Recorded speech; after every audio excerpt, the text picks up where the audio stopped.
Hey everybody, welcome back to Geek Bake Podcast episode 9.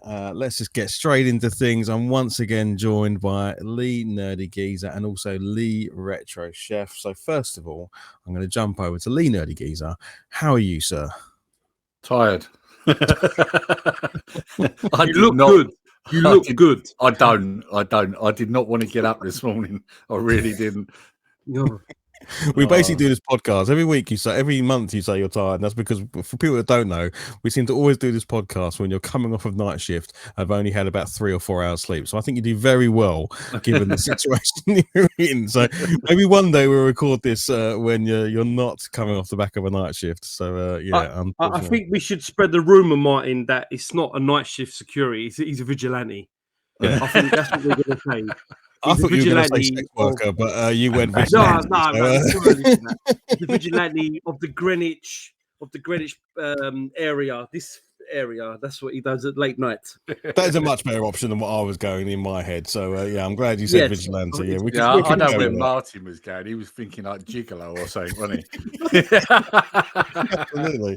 Well, Absolutely. I mean, whatever it's been a hard night. Let's put it that way, shall we? Let's say it's been a hard night. That could be taken another way. Anyway, but I'm always you're able to be here, mate, and even if you are off only a few hours sleep, you always give a good show. So that's always good. Thank you very much for that, Chef. How are you, sir? Very well as well. Very busy, but all good. Looking forward to having a good discussion, laughter as usual with the podcast. Yeah, all good. Yeah, busy doing all sort of catering events and all sorts of things. All sorts of catering, flipping burgers, frying chips, the standard. That's right. Yeah, we all know you big it up, but it's basically a greasy spoon that you work in. We all know this. It's just eggy breads. And things like that. It's easy stuff. Yeah, absolutely. But you do skin on chips. That's just wrong. Come on! I like it's they're nice. I don't always use them. But I like skin off. Skin off. Yeah, I'll speak to McCain's because that's who I buy them off. I'm sure we can have a discussion with them. There's our first question of the podcast. We can put down below: is it skin on or skin off on your chips or fries, depending on where you're from? So there we go. There's our first question of the day. But yes, glad you guys are good, and thanks for joining for another part of episode 9. We're almost at episode 10. That feels like a big milestone to get to our first 10 episodes. So looking forward to that one in July. I'm going to say, I think it will be. Yeah, I'm just hoping this goes out before the end of June. We're very near the end of June, in case you didn't know. Right, brilliant. Well, look, I would like to jump into the first topic today, if you guys are cool with that, because I want to talk about it, and then we can move on to some more hobby-related stuff that we've been into. And the reason why I want to bring it up is because when I look at the audience that we have, there's probably going to be a lot of parents out there, a lot of sort of middle-aged individuals that listen to this that may have kids already or might want kids in the future. And obviously, we've just had Father's Day. So something quite significant happened to me 3 weeks ago. In fact, even more significant to my middle son, Blake. And it's something I feel comfortable enough now to talk about, to give a bit of awareness about. So for those who don't know me, and obviously you guys know me, so you know the situation we've been through. My middle son, Blake, was actually hit by a car while cycling home from school one day. Pretty horrific, as you can imagine. He was airlifted to hospital where he spent 9 days having surgeries and fixing him. And there's a lot behind that story, which I won't go into. And the main reason I want to bring this up is because I couldn't be more proud of the fact that whilst he was cycling, he was wearing his cycle helmet. Which I'm sure you guys can probably attest to. We see day in, day out, children and even adults out and about without cycle helmets on. And there's no finer way to put this. If he wasn't wearing his cycle helmet, I think we would be in a very different situation today. I think he would be even more severely injured and potentially even worse, not be here for me to talk about. Look, I just wanted to bring this up as a really short piece, just because it was very significant. We got to bring him home on Father's Day, which was the best Father's Day gift I can possibly ask for, from hospital after a 9-day stay. He has 4 plates, 14 pins in his leg to repair him. But thankfully, because he was wearing a helmet, because he was wearing sensible clothing, and even had a backpack on, which I think helped save his back a bit, he's in a position where he will make a full recovery, and I think that is amazing. I have kept the helmet so I can talk to people about this and show them, because I feel like there's something needs to come out of this. Obviously, I'm really happy that he's home and safe, but I think the message here needs to be said wide and clear, as wide and as much as we can use the platforms that we have to get this message out there, that if you do have children and they are out about cycling, there is never an excuse for this not wearing a helmet business. I know people will say it's not cool or it's not what the other kids are doing, but I can't put a finer point on the fact that if he wasn't wearing the helmet, we'd be in a very, very different situation. So it's difficult to talk about, but I think it's really important that we get the message out there to people, because you always think it's not going to happen to you, and it did. So it can happen to anybody, and I'm so thankful and proud of him for doing that. So that's sorry to sort of start this podcast on that, but hey, we just had Father's Day. We all love being dads, we all love our kids, we all love and being mums and so on, if whoever listens to the podcast. But I couldn't have thought of a better Father's Day present than bringing him home from hospital on the road to recovery. He'll get back on a bike one day and we'll be in a really good place. So that's kind of what I wanted to bring up. Any thoughts on that, guys? I think it's a good thing to highlight. I mean, you showed us the photos of that helmet, and I mean, there's no mistaking that where that dent is on the side of it, that would have been the side of his head, his temple, wouldn't it? Like right there. Yeah. So there's no doubt that did save his life, without a doubt. Yeah. So, and you were saying the other day, wouldn't you, that you'd been in touch with the cycle helmet company, and there's some things they're doing as well, which I thought was really nice as well. Yeah, everyone's been amazing, and I'd like to reiterate that point that you said there, Lee, when I showed you the helmet. The paramedics on site, the air ambulance people, the doctors, the surgeons, everyone that was involved in helping Blake, all made it very categorically clear to us that this saved his life. There's no two ways about it. So you think these 25 quid helmets, and that's all they are, right? They're 25 quid for a decent helmet. You don't have to go spending silly money. And there's the difference between, being okay and not being okay, So I wanted to reach out to the helmet company, because obviously I work in the corporate world, right? And obviously you live in a world where mostly you hear about complaints and hear about unhappy customers and all this sort of stuff. So I reached out to the helmet company just to say, look, I think you should pass the message on to your teams and the people who are involved in design and manufacturing and all of this stuff, that they've done something pretty amazing. They've designed and built a product that has effectively saved someone's life, and it's all well and good doing it in the test, when they test these things on crash test dummies and all the rest of it.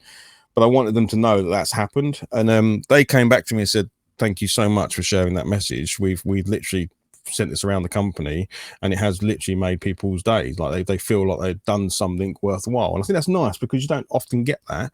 You don't often get really nice feedback. And then they've come back and said, hey, we'd like to do something really special for Blake. We'd love to listen to his story at some point when it's appropriate, but also design him a special helmet, something that's really, really special to him, like maybe colors that he loves, motif that he might like, a design that's really about him, and produce a sort of one-off helmet for him for when he does get back on his bike, which he will do. So, I thought that was really cool, right? It's like a nice thing to do.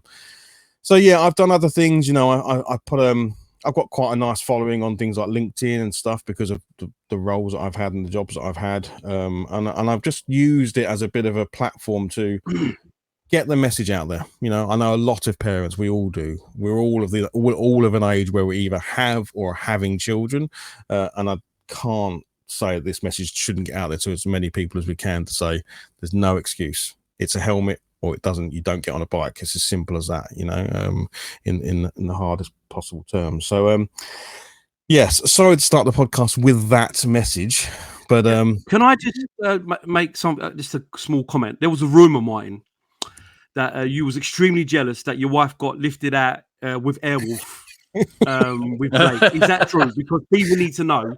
No, because Airwolf was spotted in London, and we want to know: was you jealous? I was a bit jealous. When the dust had settled, the fact that Blake and Vic got in a helicopter, I thought was very cool. Although I must admit, whilst they got in a helicopter, I was raced through London in a police pursuit car. So you that was was in very Night good. Rider, and I was they that racing sounds- police, Is that what we're gonna say? yeah. That sounds pretty cool.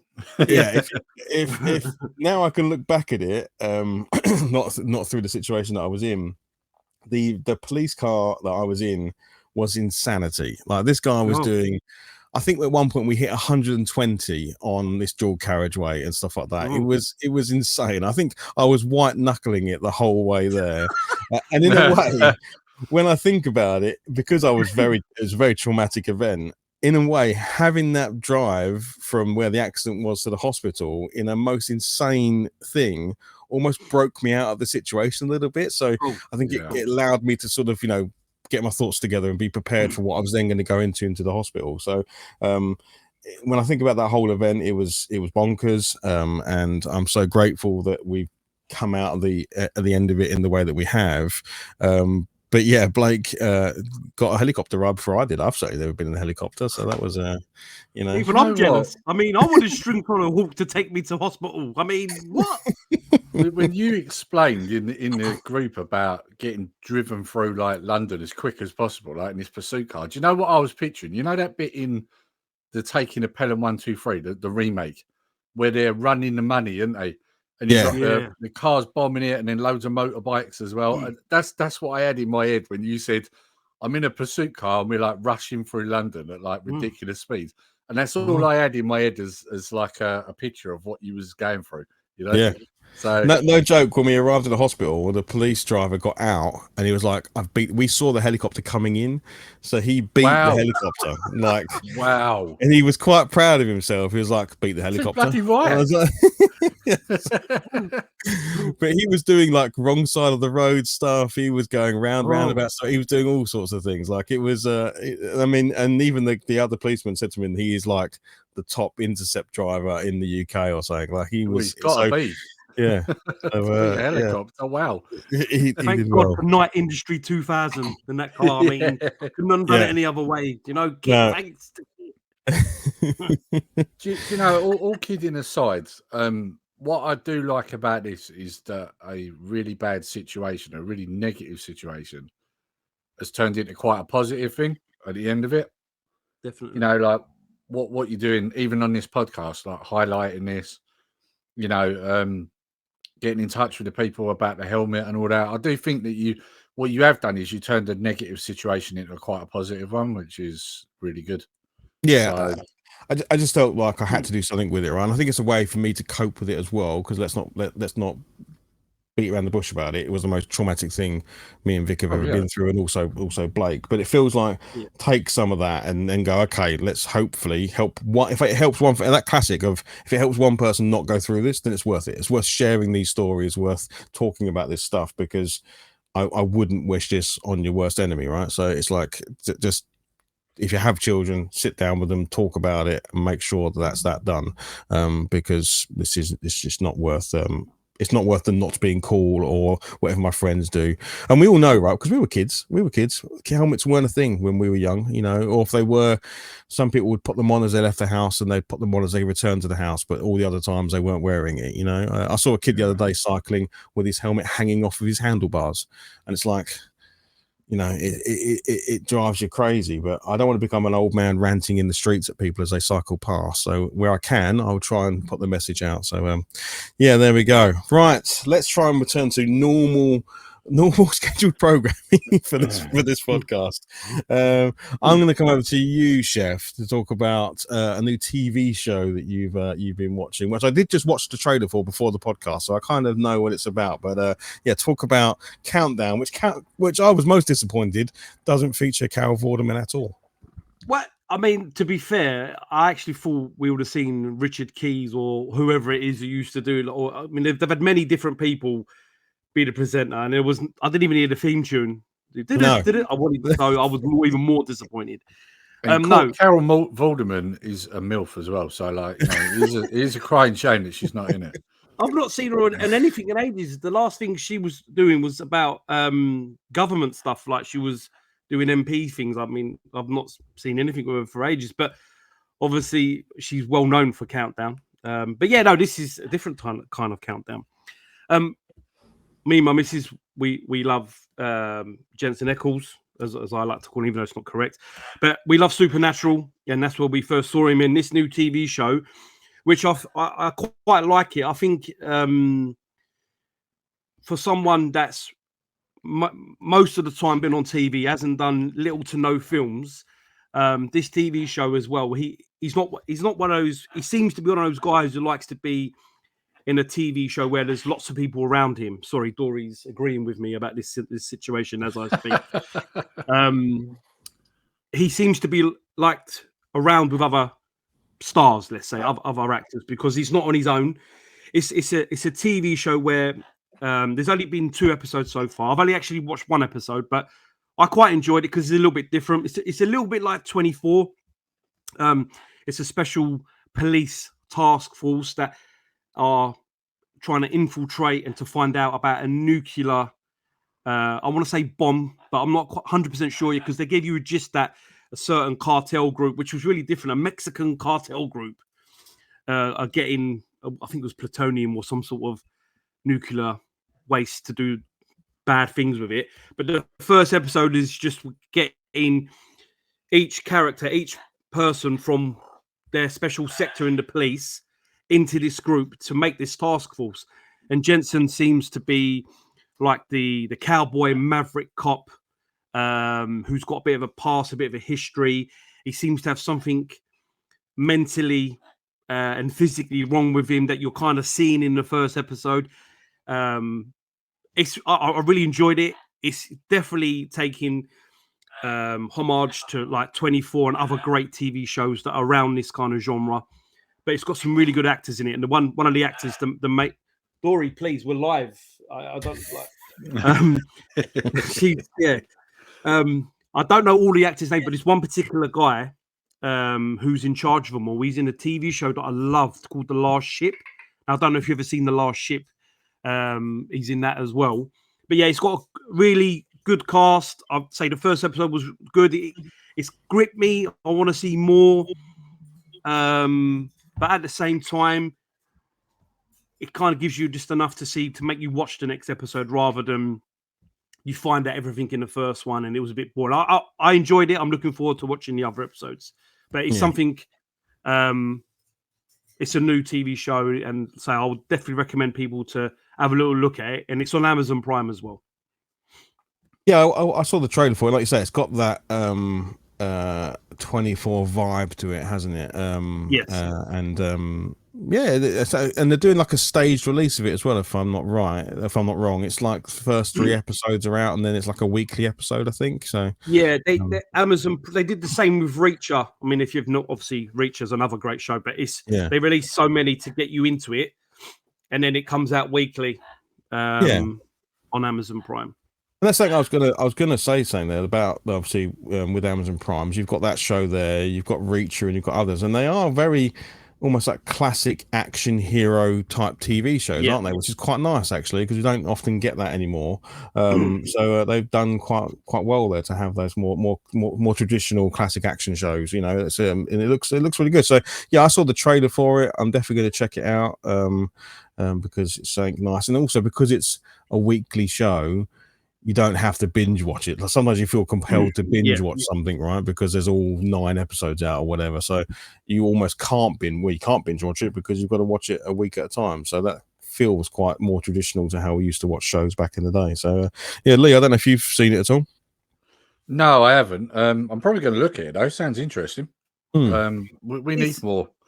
We need some good TV series, I think, because wow, there's such a string of really bad ones. I mean, they just released that Ironheart, haven't they?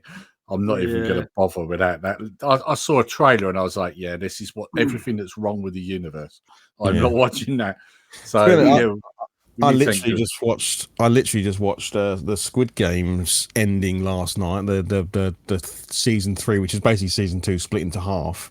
And again, even that was disappointing. I'm not going to go into it now. We'll talk about it on another show maybe. But I can imagine. Yeah, it's Squid Game's first season. It should have been a one and done. Like sometimes I Yeah. think they should just do one and dones and it should just end. I think they're compelled to make more seasons, and then it just gets watered down, and it hasn't got the same hit that it had in the first one. So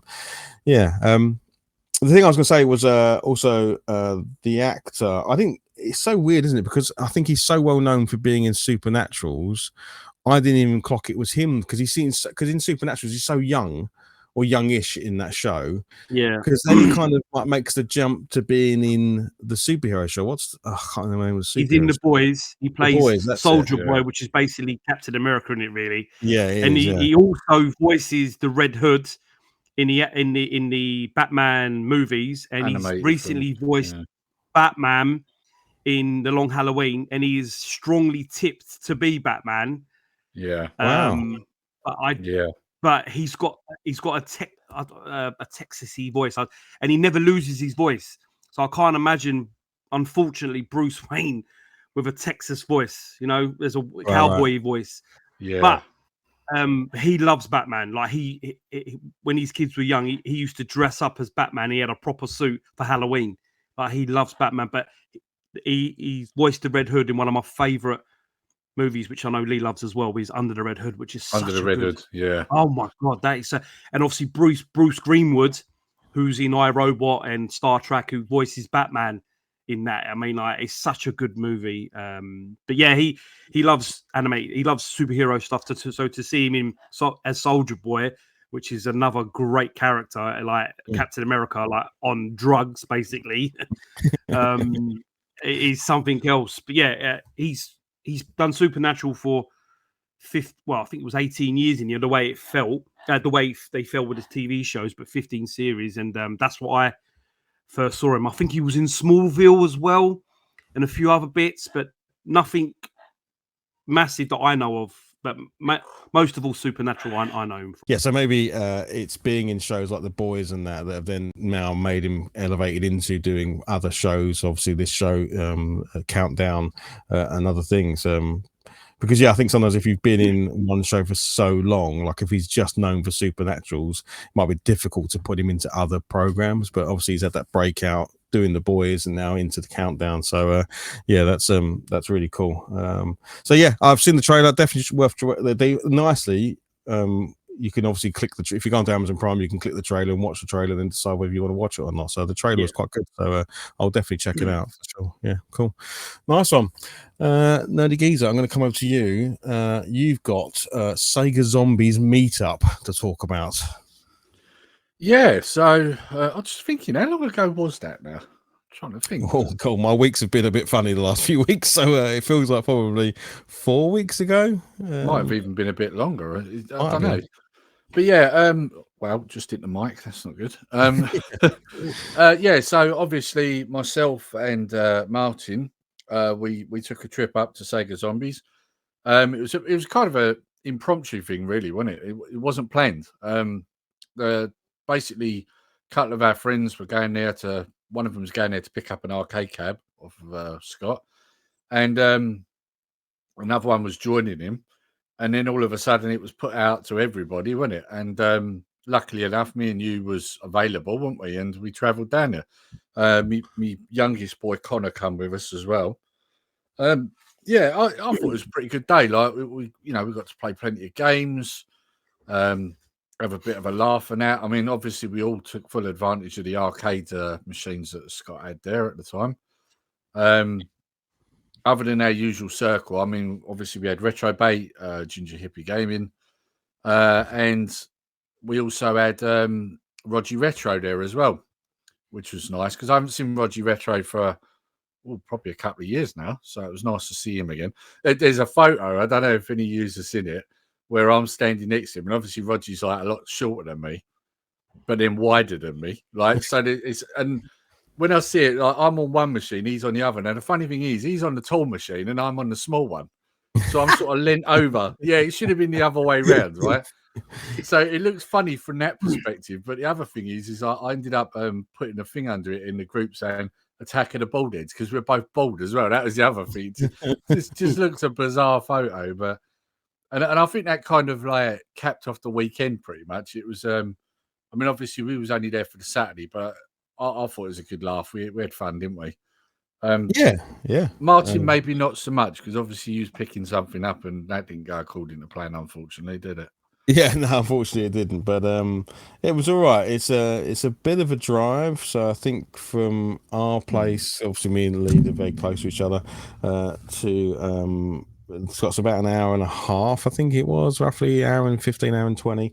So it's a bit of a trek for a round trip, but it's nice. Like you say, it's nice to sometimes just to meet up with your pals and have stupid conversations and I think we had a bit of a game, but not too much. The arcades, obviously everyone loves standing in front of an arcade machine and having a go at it and stuff like that. But it was nice. I think there was I think it was the playoffs day as well. So Paul Retrobate was very happy with the playoffs that happened on the football. There was a lot of shouting, and it was just a bunch of lads together basically. It's kind of like quite nice to do occasionally, isn't it? So no, definitely a good meet. I mean, I think that's what we always say when we go to events or to shows or to meetups and stuff like that. It is the people that make it, right? It's not the actual thing you're attending. It's who you're going to catch up with and stuff like that. And I think we'd all probably agree that, for instance, I'm going to the London Gaming Market tomorrow. Am I that fussed about the market? Not really, but it's nice to go and say hello to some people and, and maybe have a beer with them or something. So, I think that's the nice thing about these things. So, and that was a really, really nice little meetup. I think everyone came away with something. I think obviously Retrobate an arcade machine. I think Roger Retro came away with an arcade machine as well. I think he had a 1-up cab off of Scott, and he had the Street Fighter off him. Yeah, Street Fighter cab. Yeah. I did end up. I didn't walk away with the Game Gear, but I ended up walking away with another handheld that I'll talk about later on. That I didn't know I was buying until I got there. So there was there was all sorts of things. I think even you came away with some stuff, Lee. I think. Yeah, well, you gave me the Spectrum Harlequin, didn't you? That's it. Yeah. And I got a couple of Star Wars figures I was picking up from Scott. So, which was funny because I was going to give him the money. He was like, "Oh no, they're a gift." I was like, "Oh, cheers, mate." So that was really nice of him. Yeah, and I think that is nice about the group is that a lot of stuff just change hands for nothing, right? Because when I bought a game, wow, Sega Saturn game, Japanese Sega Saturn game. Yeah, it's like a little impromptu swap shop, chef. You should have been there, mate. Yeah. I was probably working. Was I working? I was probably working. You was, mate. You was. You've had a tough time with it the last few weeks. What I do is work. Oh no. It does seem that way, doesn't it? Yeah. Don't worry. He get all, once he's not being a dinner lady, he gets all his time off over the summer. So he's I know when he's, oh god. Cool. All right. So lovely meet up with Scott, Sega Zombie. Again, someone who has a fantastic YouTube channel. I'll stick as many links as I can to various things below. But yeah, go and check him out. We had a good time over at Scott's. So the next thing I was going to talk about was actually a video game, guys. Those things we occasionally play when we've got time. I was going to talk about video games. So I've been playing the new Elden Ring Night Re, which is actually a completely new game. So I've talked about Elden Ring in the past. Elden Ring being one of my favorite games of all time. Like just the world, the difficulty, the character, just the music, the design, everything about it is fantastic. Well, they've brought out a kind of like side game to Elden Ring, the main big RPG. And this side game is called Elden Ring Night Re. And it is the amalgamation of Elden Ring, the base game, and then sort of merging it with almost like a Fortnite or a Call of Duty or one of these kind of battle arena games. With these games where like you land in a place and then the place gets smaller and smaller and smaller until you end up fighting something at the end. That kind of premise there. So it's for 3 players. You can play it solo, but it's nice to play as 3 players, which is perfect for me because I've got James and Blake who are of age that they can play this game. So we play together as a threesome. And you start the game as a pre-built character, so you haven't got to worry about building a character and doing all that sort of stuff. There's what they call night slayers. there's a word I can't think of, but no, you start off with these 6 different characters, and one of them's like a tank, one of them's like a rogue, one of them's an archer, one of them's a mage, one of the, all this, one of them's a priest type character. So you pick one of these characters, you fly into this kind of island, and you battle your way around the island as quickly as you can, collecting gear, collecting levels, special powers. And as the game progresses, you have the circle gets smaller and smaller. So the area of the island you can access gets smaller and smaller. So you have to kind of work your way from outside in. At the end of what they call day 1, which is about 15 minutes, you're forced to fight a boss. Like, the circle's so small, you have to go and fight this boss. And if you succeed, it goes into day 2. The circle opens up again. You keep going, do what you did. More levels, more gear, try and get stronger and stronger and stronger. End of day 2, you fight a second boss. If you beat that boss, you're then teleported to the final boss, like a mega boss, like its own arena. And if you beat that, then you get the rewards at the end. Might be cosmetics, might be gems to make your character bigger and better. So it's almost like a battle royale roguelike, but in the Elden Ring universe, and it is extremely cool. It's like a £26 game, I think, £20 to £30 game. Fantastic if you're into multiplayer. So if you've got a couple of friends that also want to play, you can do it solo. It's a very tough game, but yeah, saying we've beat now every single boss in the game. We've been through it together, so we're now hopefully waiting that they release some new stuff. But yeah, just wanted to bring up, really, if you've not checked out Night Reign, if you've maybe looked at Elden Ring and thought that game's too big, too hard to get into, then Night Reign might be a good gateway into that sort of game if you've not been familiar with Dark Souls games before, because you can obviously team up with a couple of people. You can do randoms online as well. You can just join queuing and join up with 2 random people. There's no talks. You don't have to talk to people on the internet. You just play the game. Yeah, so there you go. Night Reign is definitely worth checking out. I don't know if you two have seen anything of it or even know much of it. Yeah, no, I've got the really. Night Seekers edition, which is the steelbook, and I haven't even opened it. Oh, nice. So it comes with a steelbook, and I think it's got, I'm guessing, some DLC. It was 50 odd quid or £49 or something from Amazon, but it's just got a nice steelbook. Nice. But I've not uploaded it yet, because I remember when you were saying what it was before in the group, and I was just like, oh, it's just a Warzone. But then it's not just a Warzone. But like I was like, oh, it's not another game. But then I'm gonna play it, but I'm still playing Assassin's Creed Shadows. So but I will get to that. It's a good way to describe it, like a Warzone type game, because each time you play, unlike Elden Ring, which I've sunk 300 plus hours into Elden Ring, right? So this game, yeah, exactly. I know, barely scratched the surface. But with this game, the maximum is 45 minutes. It takes 45 minutes roughly, because each day, so day 1, day 2 is 15 minutes each, and then the final boss will probably take you 10-15 minutes to beat the final boss, maybe 10 minutes if you're good. So you're kind of capped into that sort of 45-minute range, and then you recycle. Maybe you pick a different character. The map changes every time. Like, the actual location doesn't change, but where all the points of interest are, where the bosses are, where the power-ups are, all this stuff, that changes every time. So it's unique in that respect. So each run feels slightly different, but it's all about progressing and getting better at the characters and stuff like that. So at least that way, you've only got a 45-minute window. Okay, I want to sit down, I want to play some Elden Ring, but I haven't got time to really sink in 100 hours into the game. I can do this version of Elden Ring, which I know is 45 minutes long, and I kind of beat a final boss by the end of that, and progress my character. So I think from that point of view, it's a really different type of game. But it's really quite cool. Yeah, we really enjoy it. So there we go. Lee, ever thought about getting into a bit of Elden Ring, Lee? Come on. I don't think it's really my sort of thing. From what I've seen, I don't think it's really my sort of thing.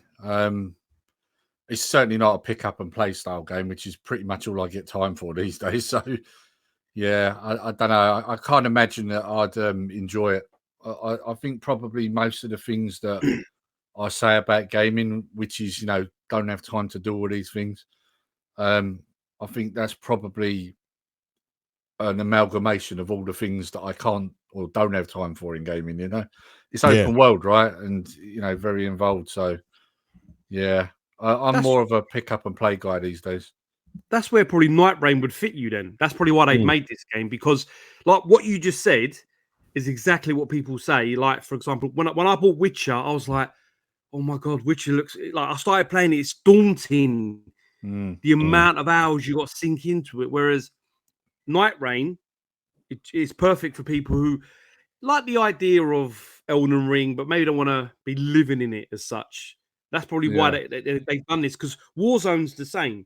Yeah. In terms of people don't want to go like do the campaigns and on Call of Duty. So Warzone, 40 minutes from start to finish, you could be dead in 10 minutes or even 5 minutes in Call of Duty. And I'm guessing Night Rain is probably the same.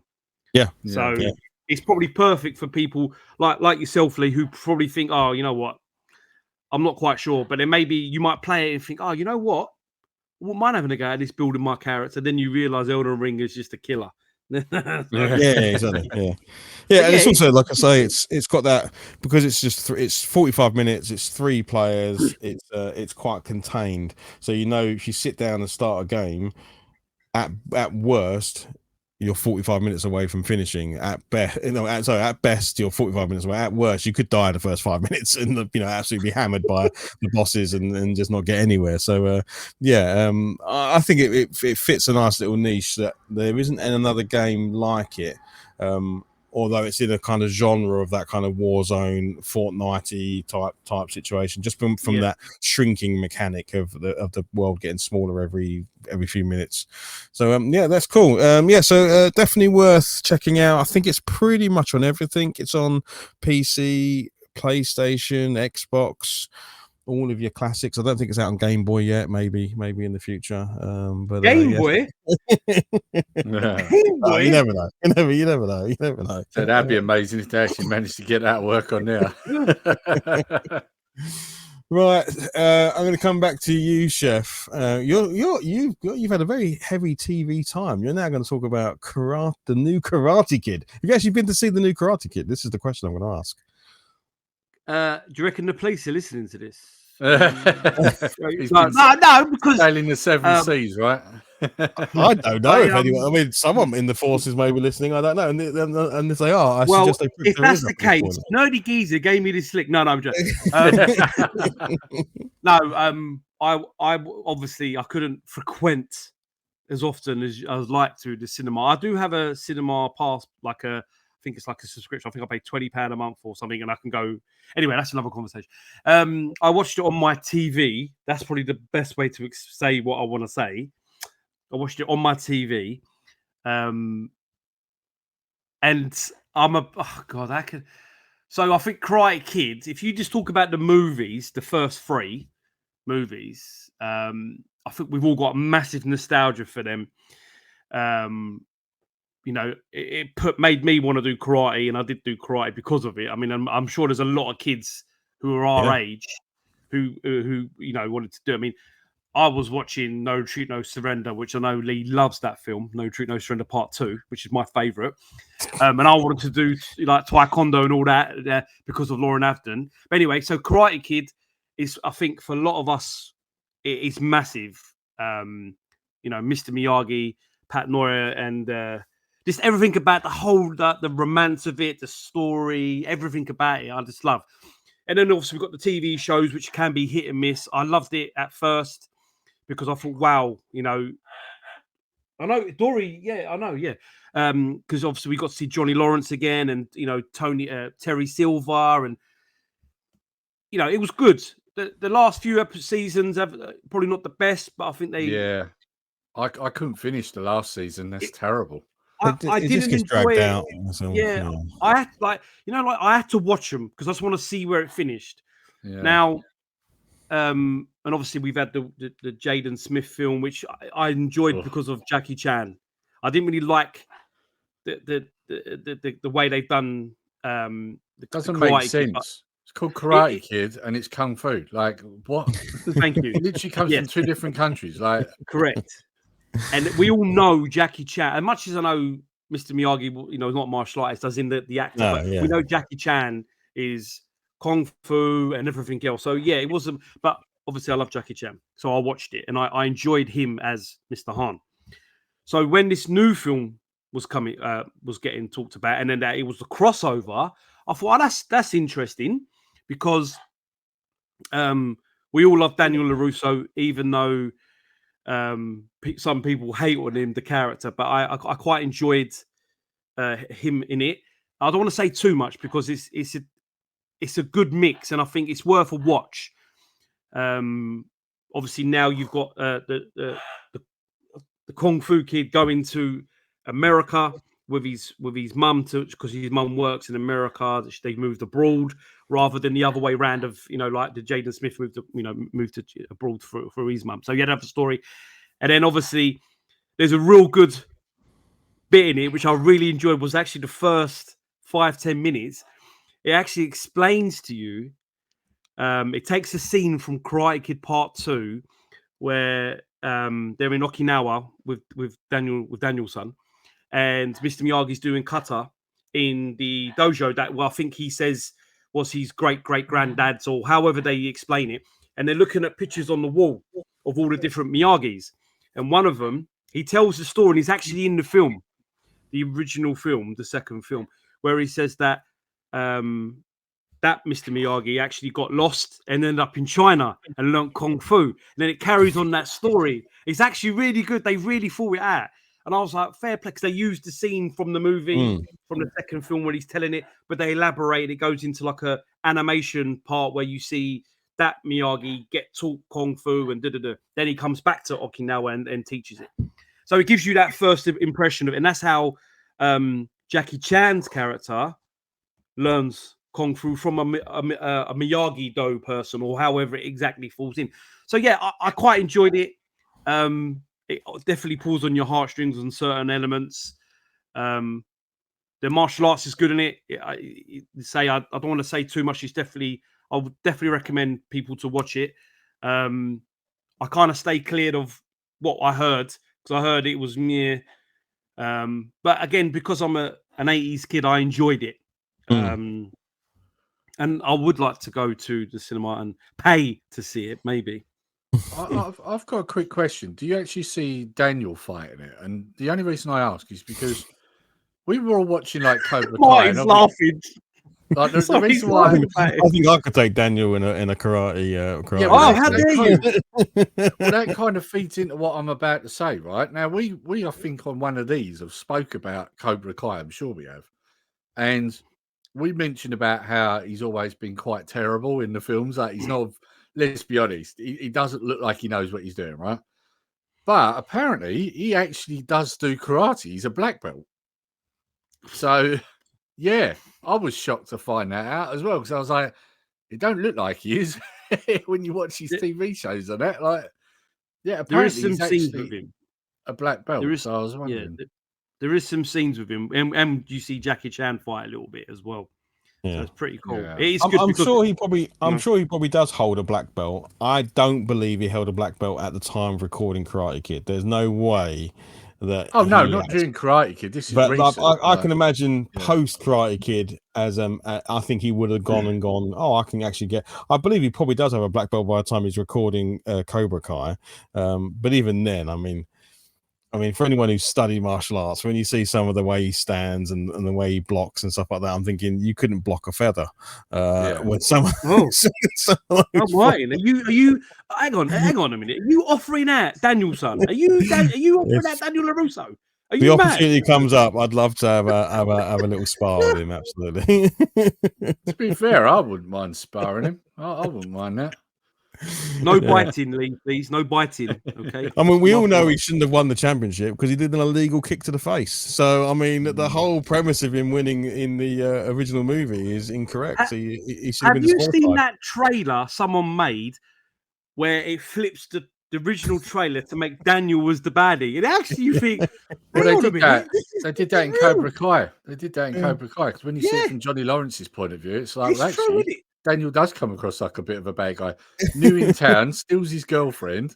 Yeah, he is a bad guy to him. So yeah, and then wins the championship with an illegal kick. So it's he should have been disqualified. This is the thing. Like it's that old saying, isn't it? There's two sides to every story, and this is the point. It always looks different from a different person's point of view. And Cobra Kai, I thought captured that at the start like perfectly. Like 100%. you know, from Johnny Lawrence's point of view, he would be the bad guy because that's how he sees him.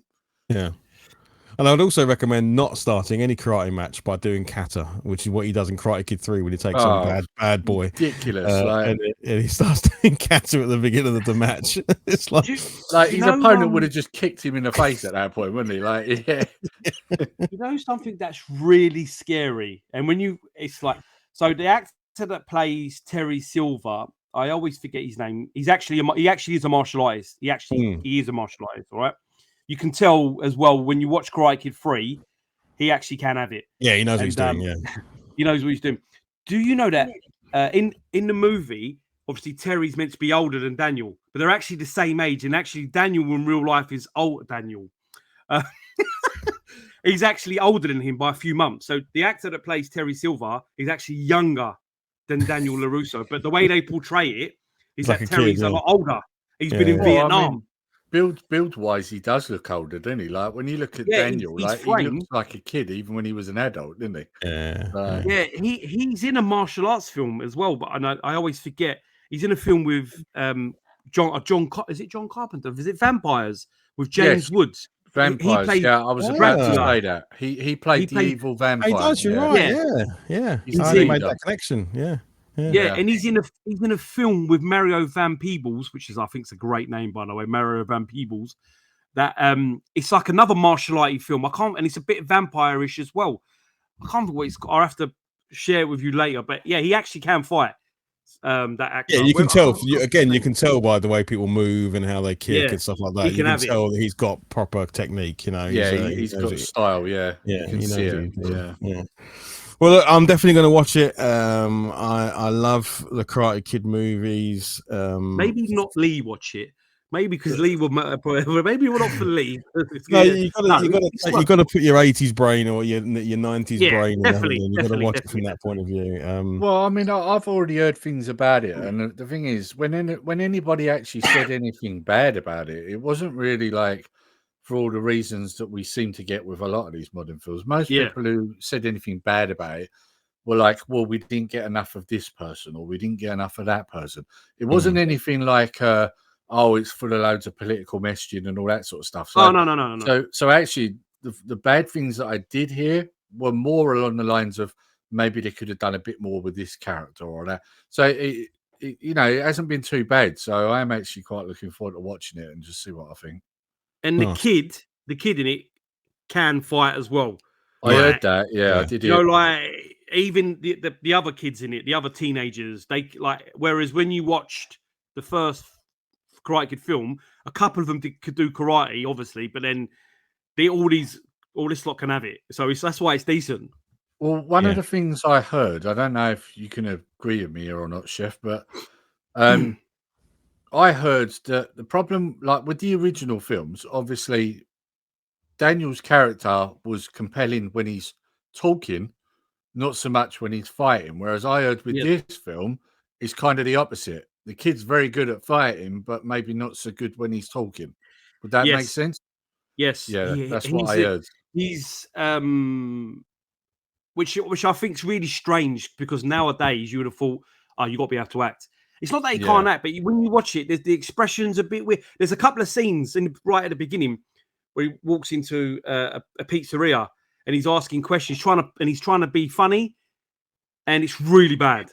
A bit wooden, they done it in the film.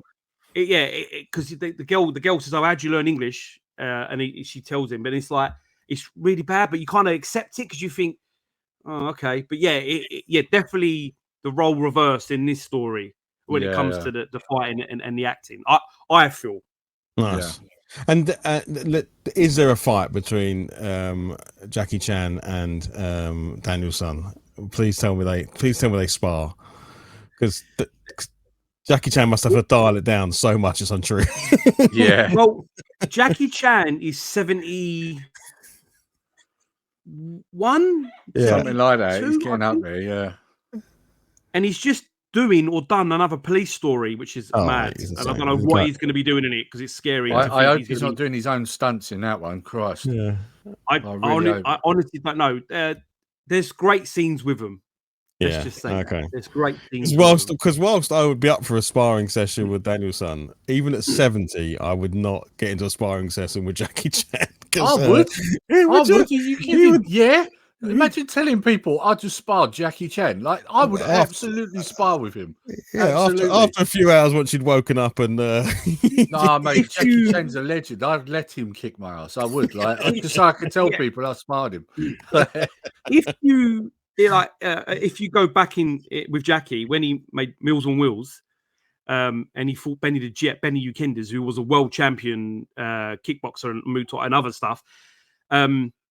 If you watch that, there's a fight scene with them two, and they actually not hitting in the face because they always said don't hit the face. But you watch him, Jackie and Benny. It's like it's literally a real fight because if I've got the Blu-ray special in. Benny says, yeah, Jackie wanted full contact. He wanted to look as really good. And even Sammo Hung and Yin Biao, when you see them fight, because they fight the Kenny. Is it Kenny? The other guy, the other American actor. I forgot his name now. In that movie, and they're like, yeah, look, they're hitting for real, not in the face, but they're hitting when they're kicking you and everything. They're hitting you, like, and the arms are bruised. They were talking about putting cardboard boxes in their shirts because the way they were getting hit. Because they weren't in America, it was punching 3 foot away from each other, sort of thing. Well, depending on who it is doing it. Well, that's what they used to say about the sort of the Chinese kung fu movies and stuff. There was no, it was fight. They were hitting each other. They almost prided themselves on that. You know, it wasn't. Bruce Lee did. Like lots of people. If you look at interviews, loads of people said they couldn't believe how hard he hit them. Yeah, you know, for such a small guy, like they said, it was almost superhuman strength. Like, you know, and they wanted it realistic in it. They wanted that realistic realization that you was getting hit. You know, Cynthia Rothrock says the same when she went to out there to do stuff. She said like she was black and blue when she made Oui Madame, one of her first movies out there. Yes, Madame. She got beaten up.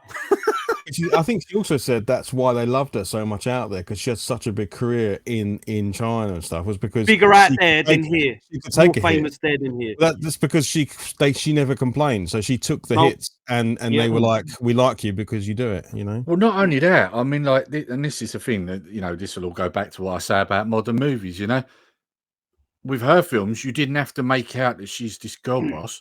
Because she was one for real, like you know, she could kick people's asses. That's the point. You know, not like what you see in these films now, where you have to make the guy look absolutely useless.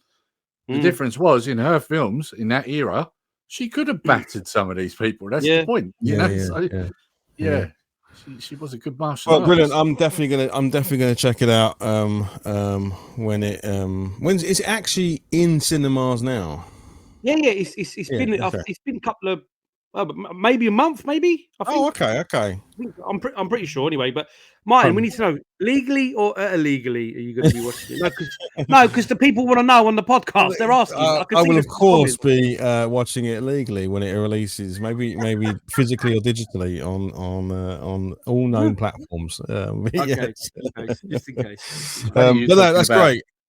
It's funny you talking about cinema. My two boys went and watched F1 last night. Oh, I want to watch that.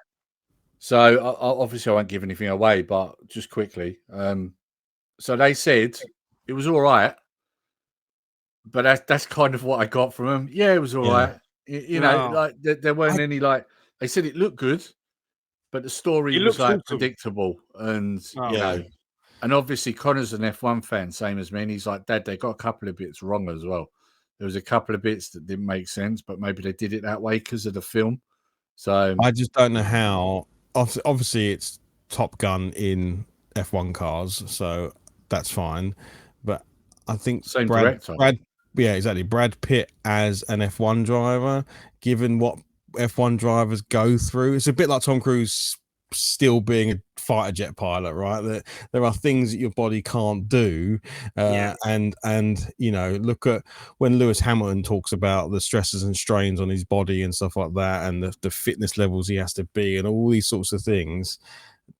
Brad Pitt's an awesome guy, like, you know, and he's obviously in his heyday could have been all part of these things. But can I believe him as an F1 driver? I don't know. That's a leap of faith, you know.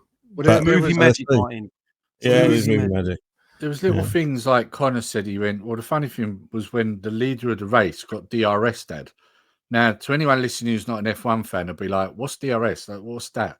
So basically, DRS is you have to be within a second of the car in front of you to get what's called DRS, right? Drag reduction system, right? When you get that, you have to be a second behind the person in front. That then gives you the ability to open the flap on the rear spoiler, which then can give you like less resistance, and it effectively gives you, I forget how much brake horsepower, but it's quite a bit, giving you the ability to be able to overtake your opponent, right? It's the idea was to make it more interesting, so you got a lot more wheel-to-wheel racing, right?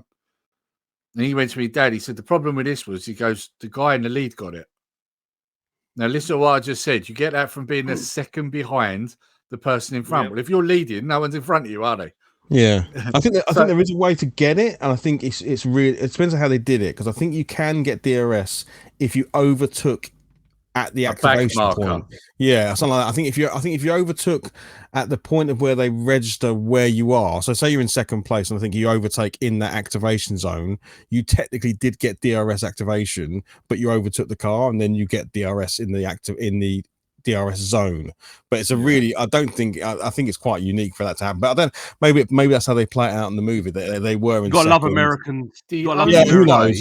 Maybe it doesn't matter. You know, maybe they The only way he could have got it is if he's behind the back marker, like so he's catching up with. Maybe, That's the only way you would get it if you're leading a race. So Anyway, it's just a little thing I wanted to mention. Maybe comments below on people who are F1 aficionados want to challenge us on that and tell us. Lewis Hammond will be in the comments later. So yeah, I'm sure he'll be in there. He's a big listener. So yeah.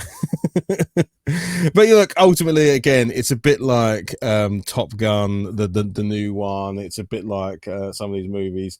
You have to have complete disbelief to watch them, right? And that's all it is. It's just it's a good action movie in F1 cars. You know, I'll definitely see it. My daughter will love it because she loves F1. I'll probably go and see it with her at some point if I can. Cool. Right. Nerdy Geeks, I'm going to come to you to talk about Slimehouse TV. Oh, yeah. So, to anybody who doesn't know who Slimehouse is, he's got a fantastic channel. Legend.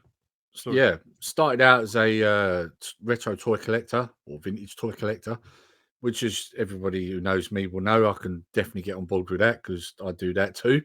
And over time, he's now got to a point where he's designing and creating his own things. And his latest video, although he didn't technically create the actual thing he's painting, I just thought he did a fantastic job on what he did with it. So just to explain a little bit, a friend of his 3D printed a train carriage for him, and he turned it into kind of like I suppose a background for his figures, characters he's been creating, because he's created loads of his own, hasn't he? He's done things like Zool and Toe Jam and Earl and various others, all in the sort of Playmate style.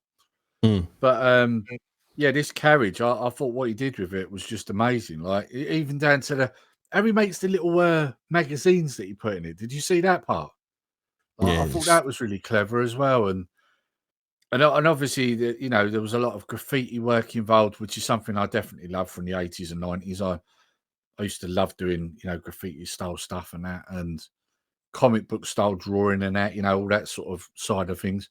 So I really like this video. But I like Slimehouse's stuff in general. I'm a very big fan. I love what he does. And I just wanted to mention it because now he's doing his own stuff. Like it's very impressive, some of the stuff he's coming up with, isn't it? Yeah, he's way more than he's an artist. There's no two ways about it, right? I can paint a miniature and I can 3D print miniatures and I can build stuff, but I can paint based on what I'm looking at. Like I haven't got the creative juice that there is something unique to having create, like probably with like even with you, chef, when you look at a plate of food, it isn't, you're not just sticking it on the plate. There is something in you that goes, this goes here, that goes there, this color goes well in contrast against this color, the way it brings it all together, it looks like how I want it to look. And he has that. He has actual talent and an artistry skill to be able to do what he does. Like he can take a lump of clay as it is and turn it into something. That is very different to being able to just 3D print and paint miniatures and build miniatures and stuff like that. Like he is definitely an artist, and that's also clear from the fact that he's done, I think he's done movies, he's done obviously just all pretty much everything in the creative scene he's done, even his videos, right? Look at how they're edited and you know, they're lit, and he thinks about all of that creative process, and it comes across so much more. I'm so glad this is what he's done, rather than, like you say, just going to the classic toy fairs and buying toys and showing them off. He's would seem to have flipped it completely into all about his talent, which I think is undeniable. Yeah, chef, I know you're I think you put me on to Slimehouse TV. I think you might have been watching for a while. I think I've been watching Theo for a long time. We're all three of us. We all love him. Like I've been watching Theo for a very long time. I've tried to. I'm trying to get him on a swap shop. Obviously, you know, he's super busy. I'm trying to get him on a toy swap shop because, I mean, if you've seen his room tours, it's mad. The stuff he's got is absolutely crazy. Now, the first thing I want to say is, for someone of Theo's skill level and set and his ability when it comes to whether it's painting, modeling, his mindset, even the way his room's set at, the man's got 27,000 subscribers, which is scandalous. Yeah, I'm sorry. Like, there's no way someone of his level is talent. that low. Yeah, 100%. Like, there's nothing, you know, like he's just done so much. He's been to Japan, he's been here, he's been there. Like, you watch his stuff, and every time I watch it, it's everything. It's the music, it's the backdrops, you know, when he makes his dioramas, it's everything. Like, you actually, I don't want to say you believe, but you believe the way he is across it is so he oozes his expressions across what he does, and you believe what he does is just like the best thing. He loves it. Like, he romances about things, the way he collects his stuff, everything about he does. It's just, you know, I'm sure you can tell I like the guy. I think he's just great. I just love what he does, and I hope and I pray that he gets the biggest boost from our podcast, from our thousands upon thousands of subscribers and viewers. We'll definitely take the glory for that. The next subscriber milestone. Sure, if he hits 30K, I think it's basically because of us. I think that's you know, he's just great. And I spoke to him. Obviously, my daughter's my daughter, you know, just got a degree in animation, and obviously she wants to become cartoonist, or, you know, for anime and all sorts of stuff. And I speaking to Theo about what he uses for his modeling, with 3D modeling, and he set me on it. Like, you know, like, again, he was so casual. Yeah, mate, it's what it is. Like, he won't even, the way he converses with people, it's like you're friends with him. You know, like, he's such a good guy. Very humble. Oh, mate, he's, you know, and like, the guy's wicked. I love his stuff. He's so different. He loves horror as well. Like, he does a horror com. To me, he's living the dream, obviously. But I'd love him to get even bigger, and I want to buy some of his stuff and some of his figures. And, you know, like, he does lots with Callum Retro Ghetto, designed his logo. There's so much things he does, like, in the community. He got me onto channels like I Made This, which is another great channel if you've not seen his stuff. Like, wow. Do you know? And then, is it Bill Makes Stuff? Another one that I found through Theo. Dory likes him as well. It's just cool, man. And I haven't watched that Graffiti Train yet because I'm a little bit behind. But when I saw the picture, I was just like, wow. Like just a little snapshot. It was the fun now. I was like, wow, that looks awesome. So I'm looking forward to watching it. But he's great.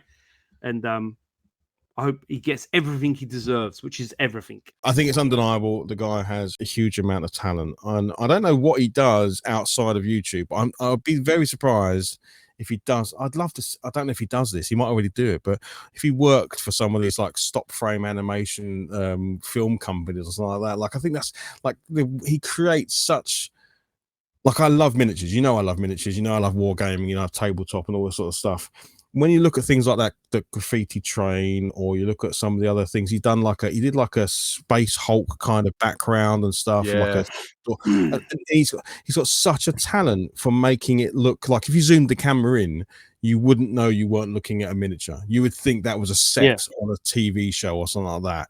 And that's obviously what these kind of animation studios do. Like you think of like Coraline and things like those type of movies, the stop frame animation movies, those sorts of things.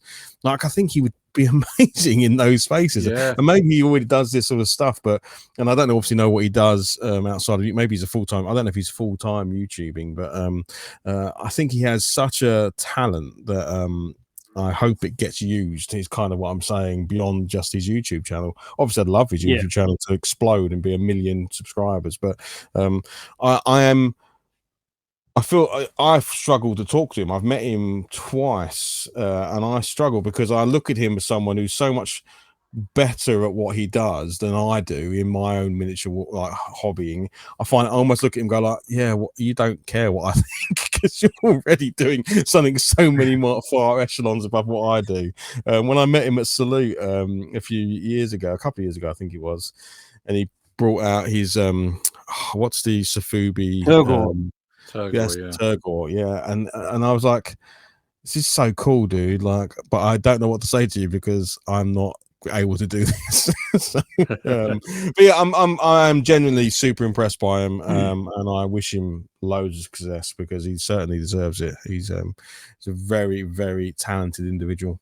You know what I think it is with him. I think he's got really good like creative vision.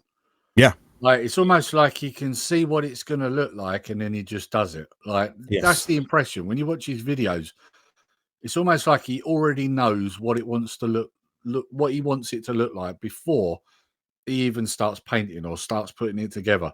Yeah, and I suppose that's why he's so good because you've got to have that, right? You've got to know where you want to get to before you've even started it, and yeah, it's very clever what he does. It is that creative vision. It is being an artist. I can paint a miniature. I don't know what it's going to look like until I go, that looks good enough, and I say I'm done. You know, I'm coloring in a slightly higher level of coloring in, right? So I'm the stuff that I'm doing, and I'll get to a point where I go, oh, that's finished. That miniature is now ready for the tabletop and ready to be played with. Where, like you say, he comes at it from a real like he's an artist. It's a proper art, right? You know, I wouldn't call myself an artist. I would definitely call him an artist. Oh, Martin, come on now, let's not. Yeah, no, you are good at what you do, mate. Martin. You can't downplay that. You are great at what you do. Not the only thing I'll say. The only thing I'm quickly say, until you do some dipping live, you ain't on Theo's level, right? That's what I'm gonna say. We want to see some dipping live. Maybe you should explain to people what dipping is, so that they don't think it's something else. Yeah. Sorry. No, I'm not. I'm gonna leave it there. I'm not gonna explain it. I'm gonna leave it there. Just drop the mic. And just Brilliant. Right. I'm gonna take us on to the next thing. Harking back a little bit to our discussion about Sega Zombies Meetup, I was originally going to be coming home with a fully tricked out, souped up Game Gear to add to my collection, but that didn't work out, and that's absolutely fine. Hopefully it will work out in the future. But what I did come home with, and what I have now two of, new handhelds. So I now own both a Steam Deck and a PlayStation 5 portable, or whatever it's called, PlayStation Portable, I think it's called. So I thought I'd talk about those really quickly. So I'll cover the PlayStation 5 first. This was because obviously when Blake came back from hospital, he's going to be laid up in, he can't load bear on his leg for about 6 weeks. And the PlayStation 5 is in the Hobby Lodge, and he wanted to play some of the games. So we picked up a PlayStation Portal for about £140 from CEX for a grade B, which basically just means not in the box. So really cheap, actually, I think, for 140 quid. That's a good price, yeah. Yeah, and I'm telling you what, it's a lovely little device. I don't think it's sold very well or is known very well. But if you have a PlayStation 5 and it's maybe in a different room in the house, or like me, you have a games room at the bottom of the garden or something like that, and you want to be able to play in other areas of the house, what's a fantastic little device. It's super lightweight compared to like a Switch or a Steam Deck or any other device, because ultimately it's just this. The best way to describe it is take a PlayStation 5 controller, cut it in half, and then stick a screen in between the two halves. It's surprisingly good. Like, if you have a decent connection, so obviously my PlayStation 5's on our network and I have good Wi-Fi everywhere, you wouldn't even know. Like, there's no lag, there's no noticeable issues when playing. The controller feels like you're holding a PlayStation 5 controller, so you get all your haptic feedbacks and your tactileness and all that sort of business.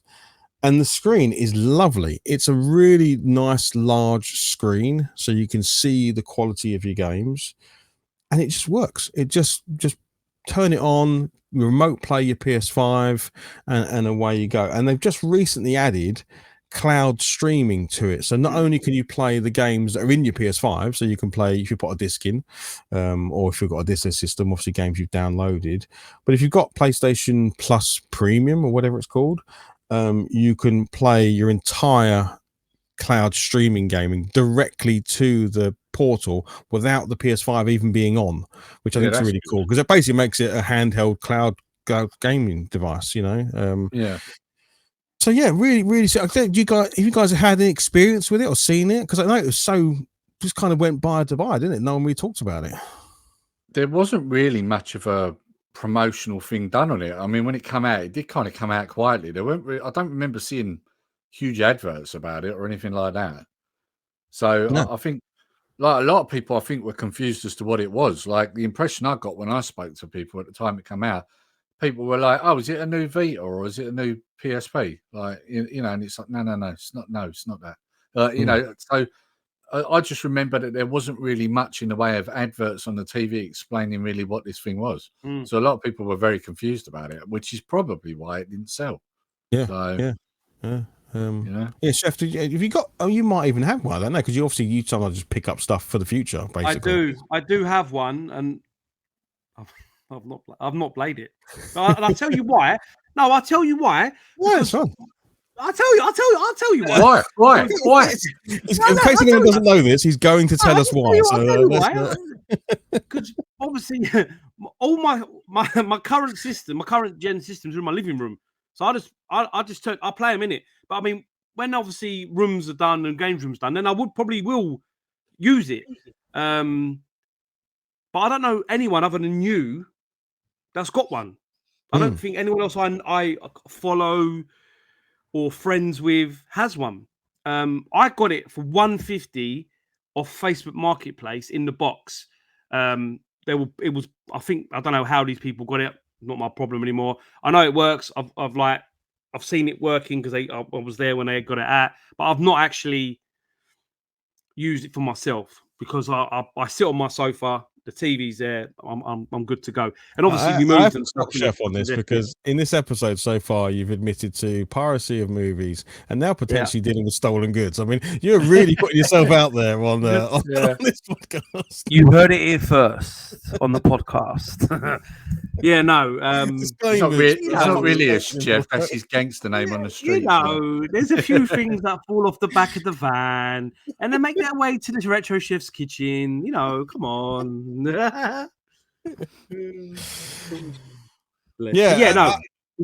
It's something I will get into. I think once my PlayStation is in my games room and I'm in the house, I think it will become more useful then. At the minute, I don't really see the point. Really, no, to be honest. I think for me, exactly the case. I mean, unless you're going to play it in bed, or somewhere else. And but you've got other things to be doing, so not playing video games. I think once you've got a games room set up, for us, it's perfect, right? The PS5 is in the lodge. And then it means we now have access to the PS5 up at the house. So and I just want to say that like because of the weight of it, you don't get like fatigue with it. It's not very heavy, so you're not sitting there and to prop your arms up. But the screen is very, very nice. You know, given that a £400 Switch 2 right now comes with an LCD screen. The screen on this is extremely nice, extremely large. The PS5 games look fantastic on it. Like he was playing Night Rain, that's how he was playing Elden Ring Night Rain, and I was just sort of looking over his shoulder, thinking it looks amazing. It looks so nice because it's condensed down a little bit. It even looks nicer than maybe it's playing it on your TV and stuff. It just looks really, really good. If I'm right, is it not the Bravia technology they use on them screens? From obviously because it's Sony. You might. I'm sure it is Bravia because once a moon ago, I had a Sony Bravia or whatever mobile phone. I had it for about a week and I just couldn't get on with it. But the picture on the screen, and I'm talking 10 years ago, was wow. You know, like, but it wasn't. Apps and stuff wasn't as great, but the screen was unreal. So it must be the same. I hadn't even made that connection, you know, Chef. That's extremely obvious at this point now. Of course, they're going to be using a Sony panel, right? Because unlike a Nintendo Switch or something else, they're going to be using a third-party panel.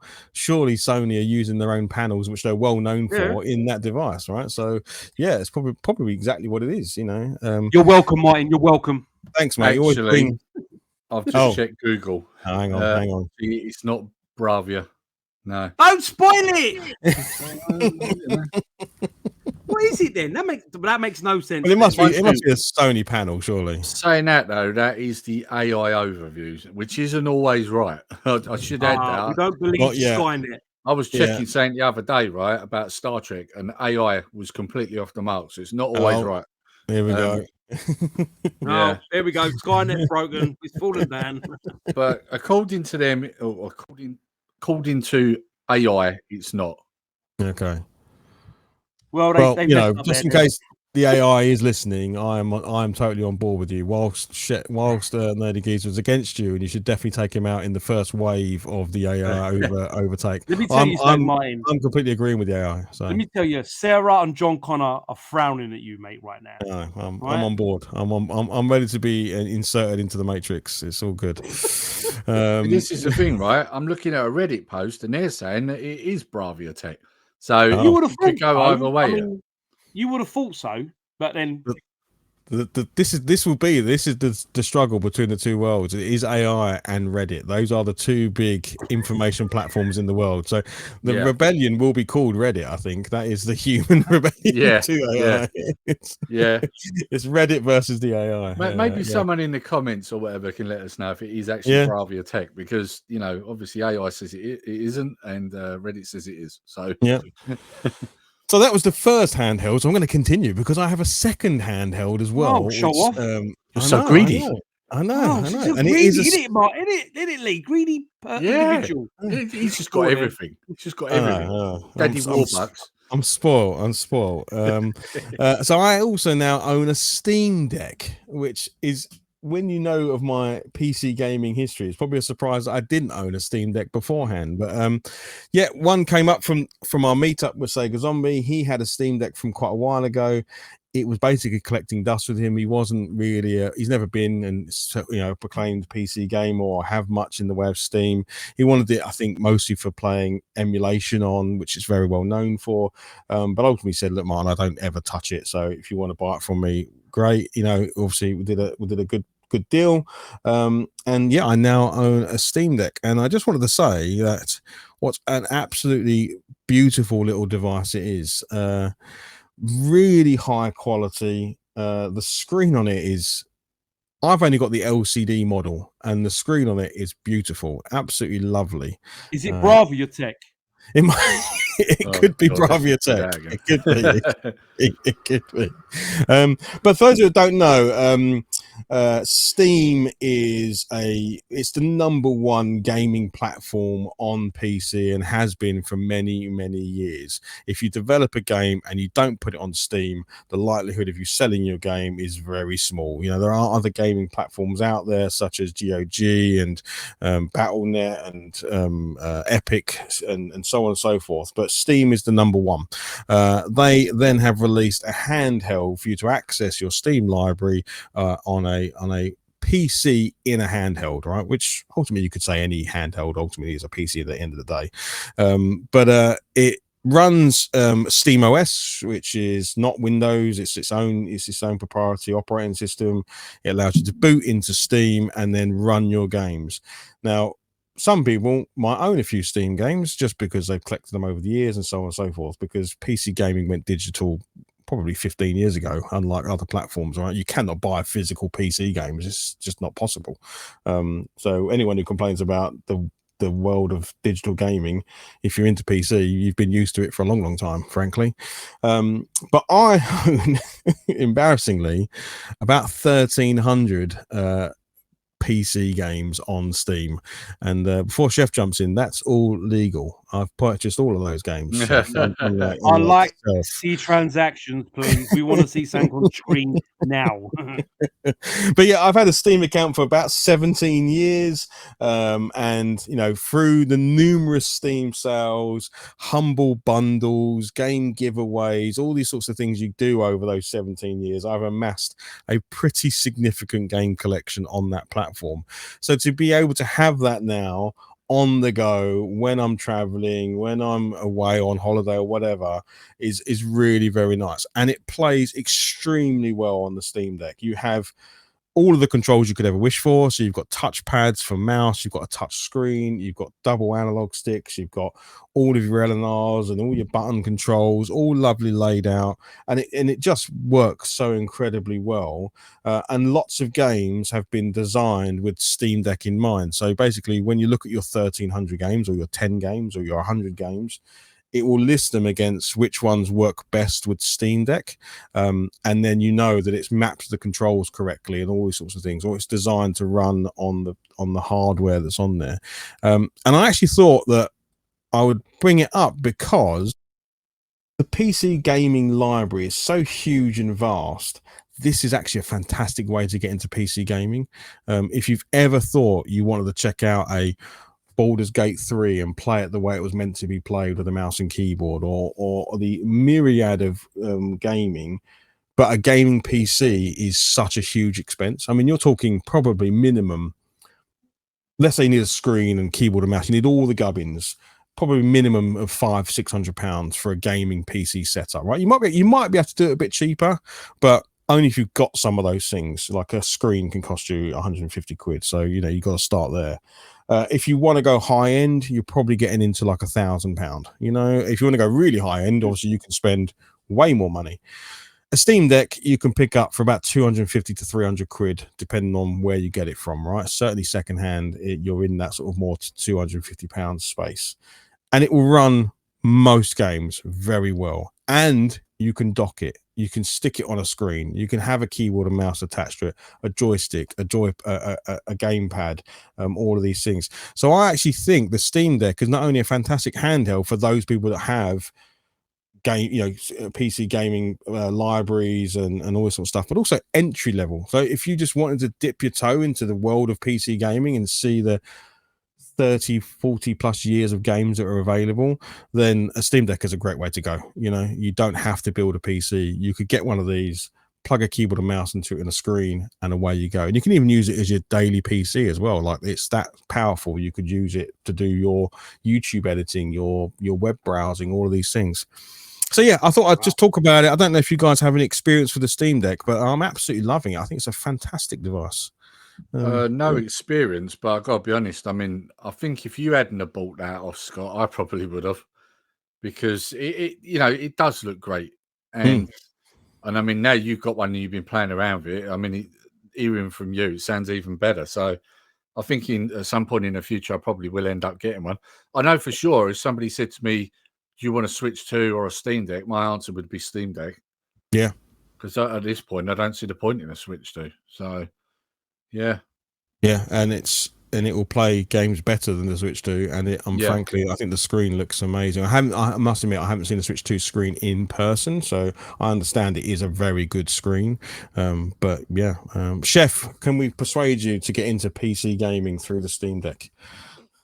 I think I'll maybe not Steam Deck, but definitely I want to set up because I've got like Klingon Guard. I've got quite a few of my old PC games that I did play back when I was in school, like the Champ Managers and Blade Runner.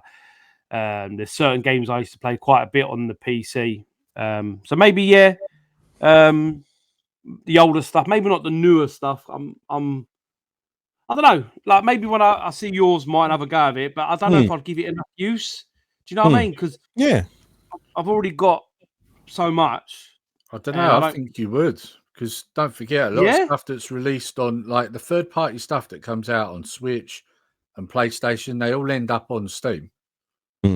Like, for example, for example, I'm not a massive handheld gamer. Yes, I love my PSP. Yes, I love my Vita. My Game Boy Advance. I love all those things, all right? But like my Switch I've never played it handheld. Never, ever played it handheld. So for me, I've always played it docked, and even I've got a Neo Geo X, which is a handheld system that you connect to your TV. I've never played that handheld. I'm not as I'm older, I think I'm not a handheld gamer. But then, I can get that. But then with the PlayStation Portable, that makes sense when the system's in in the garden in the cabin sort of thing, the games room, and I'm up here. But the Steam Deck, I'm not sure because I've never all this time PC gaming for me is only playing Champ Manager. Yeah, that's how I persuaded my parents to buy me my first Packard Bell PC so I could play Champ Manager 9798. I'll never forget that. Yeah. And my mum was like, "Oh, you doing your homework?" "Yeah, mum, I'm doing my homework." I was buying Ian Wright for Rangers or something, whatever I was doing back then. You know what I mean? So, but maybe I think after 2 years, I could do it. And I think that's probably a really good point in that, much like your Switch and some of the other things, you've only ever played it dock. You could do exactly the same with the Steam Deck. You could only ever play it docked, and that's kind of what my point is a little bit in that. I think there's such a great PC gaming library. In fact, if it's ever been released on any other console, you can pretty much play it on PC, right? Let's face it. If you want the most comprehensive platform, PC is the way to go. There's no two ways. You cannot argue that. It is the most comprehensive platform of everything, because even if it's not natively available, you can emulate and so on and so forth. So it is the jack of all trades. But lots of people are hit by that barrier of, well, I don't really want a big PC tower. I don't want all of the gubbins that comes with it. Well, this is a handheld PC. I can't show people on the podcast listening, but that's it. Like, that's the size of it, and it docks and you plug and you're away. That's it. You've literally got a PC in your hand, and the fact that you can connect it to all of your. You can connect a printer to it. You can connect a projector to it. You can connect. It's just a PC, right? It's the platform that is so versatile. So I would say, even if you could build a games room or you're at home and you want a PC setup, don't get a PC. Get a Steam Deck and just buy a dock for it, and away you go. Like, you don't need to do anything else. And then you've got the choice to take it handheld if you wanted to. But if it never left a dock, I still think you have a really great device to game on. I think it's absolutely fantastic. And because it's PC, the modding scene for it is huge, gigantic.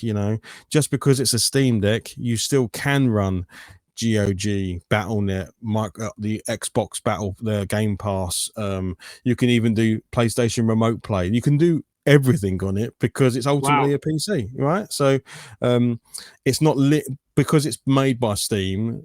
It isn't limited by Steam, if you know what I mean. I think if it was a pure Steam only device, then you might think differently. But you can exit Steam, you can go into the desktop, and then you can have at it, right? And as you can imagine, the community for this stuff, where people have done mods and done changes, like I've got I managed to do a tweak the other day to put Battle.net on it, so I can now play World of Warcraft on there. I can play Diablo 4 on there, which aren't native, obviously, to Steam, right? So I think it's really nice for that from that point of view. So, yeah, I think they're a great device for those veterans of Steam like myself. 1,300 games. More games than I'll play in my life, available to me in both dock and handheld, but also they're a fantastic entry into the gaming space, into that PC gaming world, for those that don't have a gaming PC setup, because then you can play awesome stuff. There we go. Excellent. Right. I think you're going to see us out, Chef, talking about another game, which is Terminator 2, the new game. Yeah. I pre-ordered it. I've pre-ordered the, I think it's the collector's edition. I can't remember what it comes with. I've ordered it for the Switch. Certain games I like to play on the Switch compared to the PS5, which is, 2D kind of games I like on the Switch rather than the PS. That's just me being, awkward and weird. I've seen a lot more gameplay. Yeah, guys, he's looking epic. I don't know how much you lot have seen, but it's funny when we were young and then Terminator 2 games come out. The only one that I really, really enjoyed was the arcade game, which the Mega Drive Menacer game. I really enjoyed that as a kid. I went to America and saw the Terminator 3D, which was like T2.5 or wherever it actually was.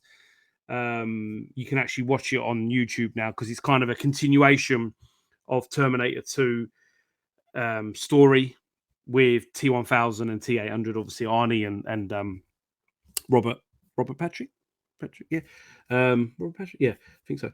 As a T1000, so that was cool. And this game just looks like it's just right up every nostalgic 80s geek.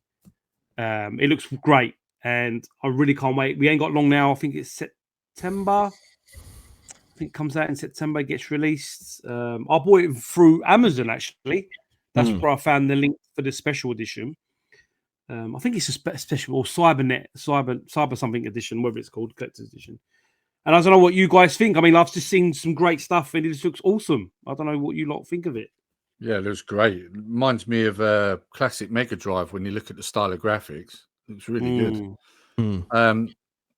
I don't know. I'm thinking probably maybe get it for the Switch, or I might just get it for the PC. I'm not really sure. But yeah, it's definitely a game I'll be getting. Yeah, I think it's one of those games. I hope it's as good as the hype and the look of it, because it looks. Definitely.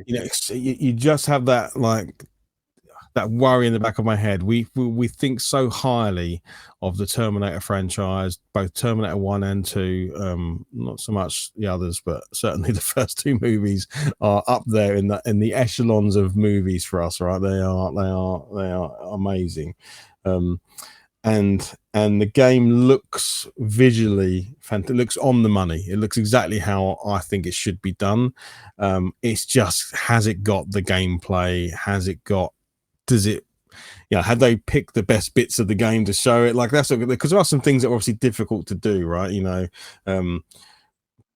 But I definitely. I mean, I've seen bits. Obviously, you're playing as Sarah Connor. You're playing as obviously the Terminator. There's both chase sequences and platforming and run and gun and all these sorts of things. It seems to have every sort of gameplay within it, and it's just whether they can pull it off. So I think we all are very excited, but I'm just trying to not get too excited in case it's not quite there. But we'll see, right? I mean, certainly, like you say, the Terminator 2 games of old, on the Amiga it was pretty good. It was a bit easy on the Amiga because you had the mouse. You wouldn't have to use the Menacer or anything for shooting. But there's definitely been some interesting games. So this we'll see. If it comes back. I'm pretty sure I've pre-ordered it on the Switch, just because it's nice to own a physical copy of it. But I will also probably get it on PC as well, again, so that I can play it on the Steam Deck and also just on the big on my PC right here. So looking forward to it. Certainly looks good. I haven't heard any music. Has anyone heard any music from it yet? Because that's obviously a big part, right? No, I don't think so. No, all the things I've seen, it just they kind of used similar T2 sounding music. So I don't know about the law, like the musical thing, but that's all. I've not seen any of that. But it's like you said, it's the elaborate parts of Sarah being in the psychiatric ward, doing stuff. There's more because I felt with T2. I don't know about you two, but I always felt that could have been kind of 2 films rather than just one, because you had the great story in the beginning where Sarah's locked up, and I think it's is it the Skynet edition where you see all the extra scenes with Kyle Reese, Michael Biehn actually in scenes with I've got that, and then that's I think that's the best cut I've seen of the movie. It is, it is. I always felt it could have been 2 films, because I always felt, as much as it was awesome, and I'm not destroying the film, but I always thought there's not enough, because there's so much it gives you. It gives you the story in the beginning, and then they go to Mexico, they get guns, or wherever they go, Tijuana, wherever they go to get their guns, because I don't think you actually know exactly. But anyway, you assume it's Tijuana or Mexico, whatever. And then the T-1000 kind of comes out of nowhere. Like, you've gone from a solid Terminator to a liquid metal, which I thought was awesome for the time. And you don't really find any gubbins about that. I'm as an adult now, I'm thinking this, and you wanted to see John in the future, because you do see some scenes with the actor with the scar on his face, which they kind of use in Terminator Salvation with Batman.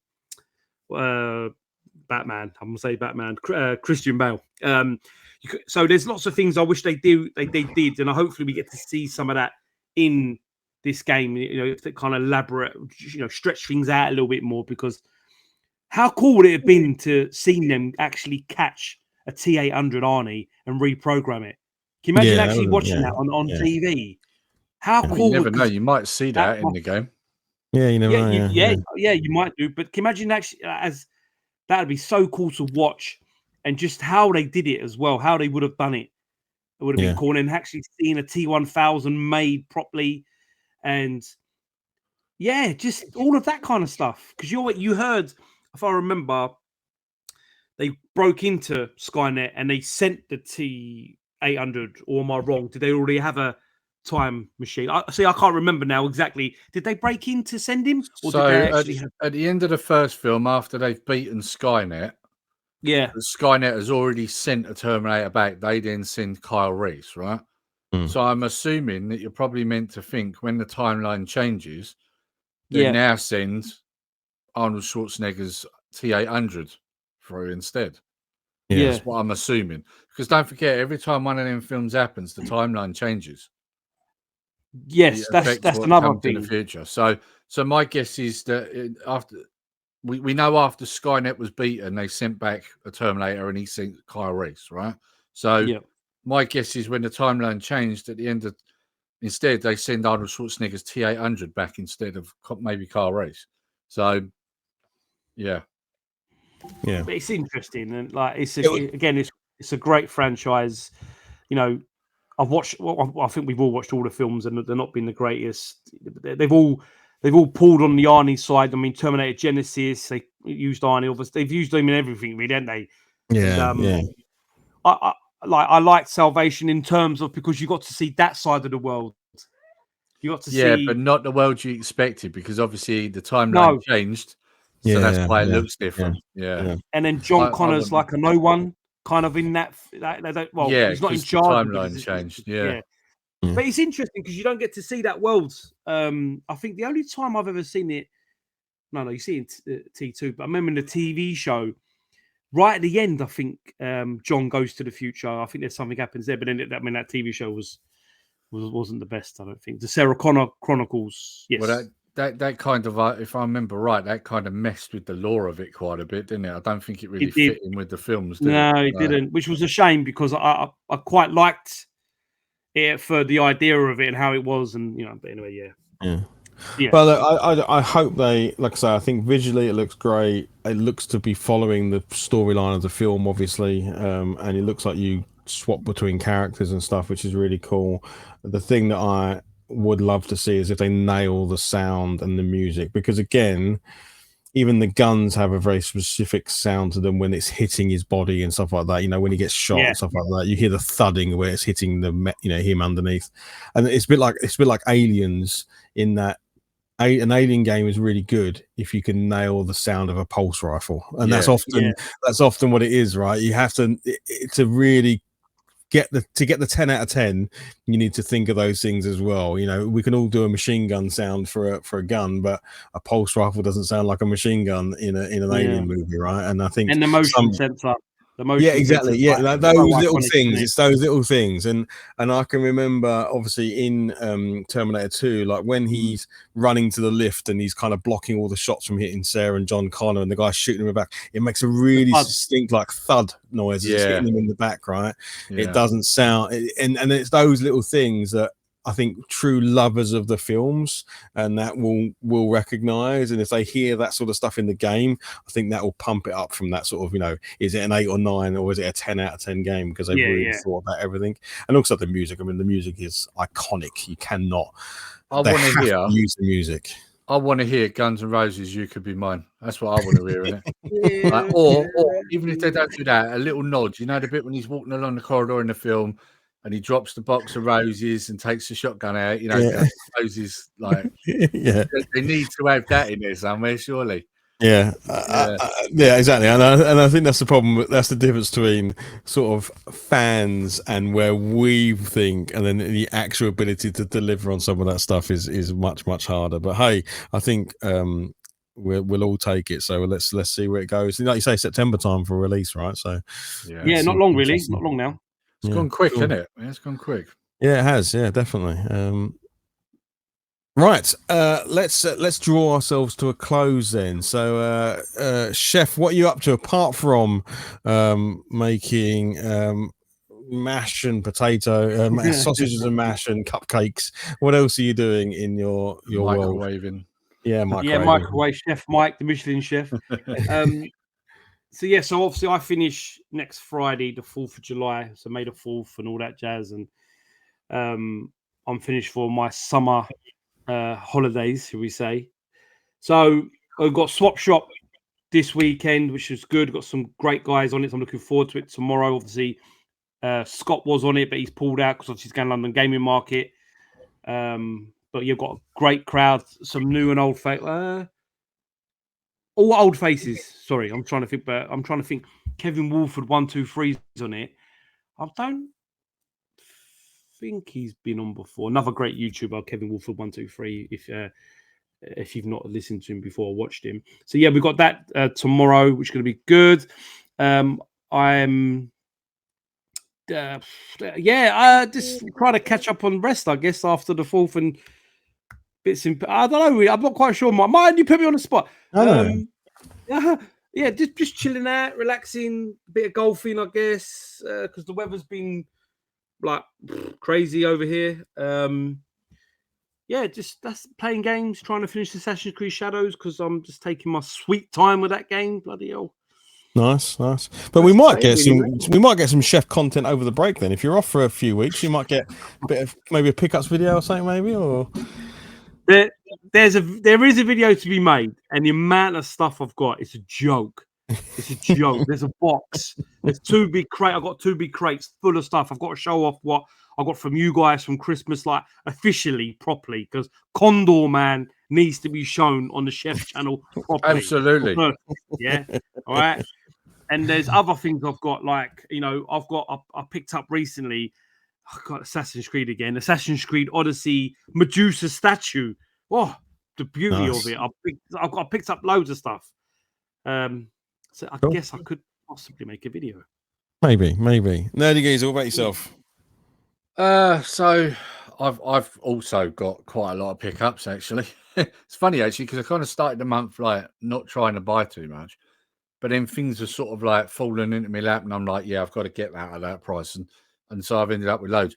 Because I'll be honest, I haven't done much on my YouTube channel. I kind of went through a burnout stage. We all go through it.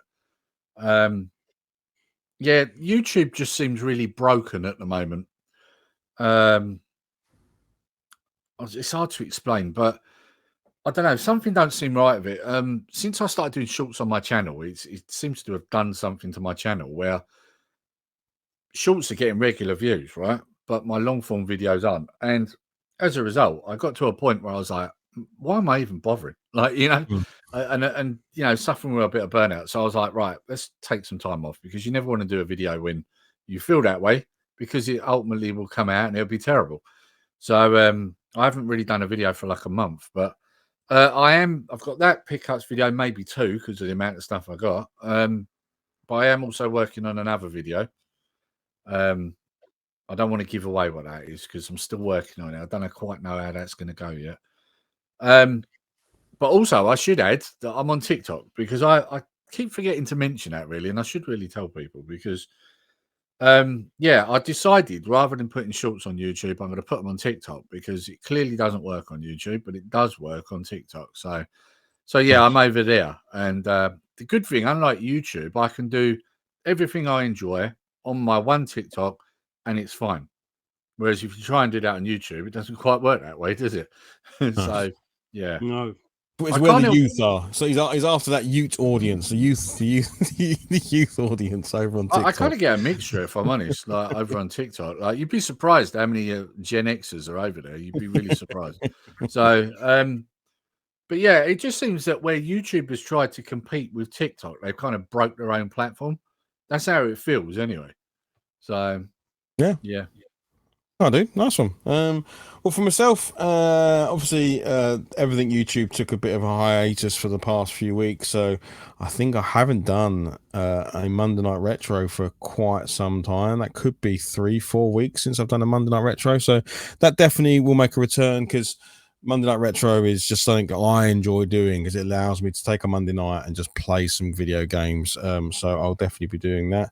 And possibly that will be this Monday. So hopefully this comes out this weekend, and this Monday I'll be on Monday Night Retro on the channel. I've definitely got pickups to do, because I've got quite a few pickups. I'm kind of doing that sort of monthly pickup video. Sometimes it slips to being every sort of 6 weeks, but that's just life, things get in the way. Obviously continue doing this podcast. We will definitely try and get a podcast episode out in July. It might come a bit sooner, because obviously holiday season, right? People go away on holidays and do things, and time becomes difficult. We'll see how we can squeeze another episode in during the summer period when all the kids are off, etc.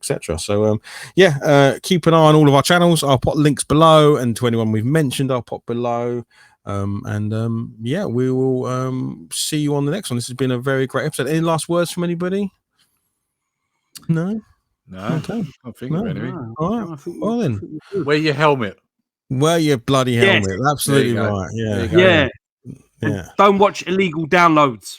Don't watch illegal downloads. Don't buy stuff off the back of a lorry. But definitely, whatever you do, wear a helmet. I think that's a great message. And also, if someone rings your doorbell while you're doing a podcast, don't open it, because it'll be some salesman trying to sell you something. Oh, there we go. Ignore your doorbell as well. Right. Thank you very much for listening. If you did get this far, maybe give us a message or something below, and we'll see you on the next one. We'll see you for episode 10. Oh, exciting. That feels like a milestone, right? Cheers all. Thanks very much. Bye-bye. Bye.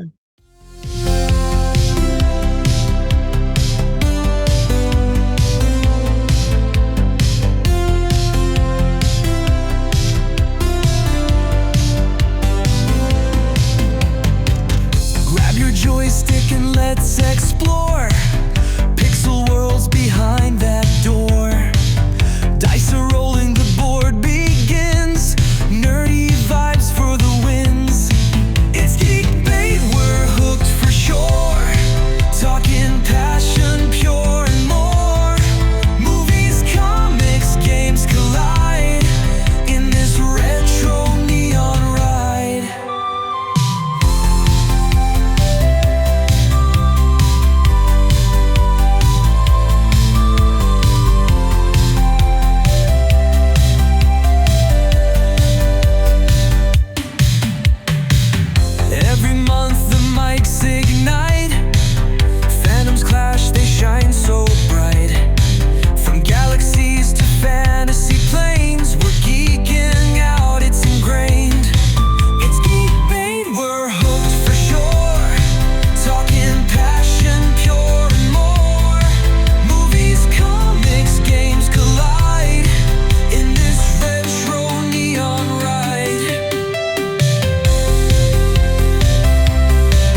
spaces to virtual zones, the nerdiest fuel we've ever known. Laughing loud with geeky flair, 3 friends bond in the air. Join the chat, grab a seat for the stories that can't be beat. Sharp opinions and loads of fun in this geeky realm we've spun.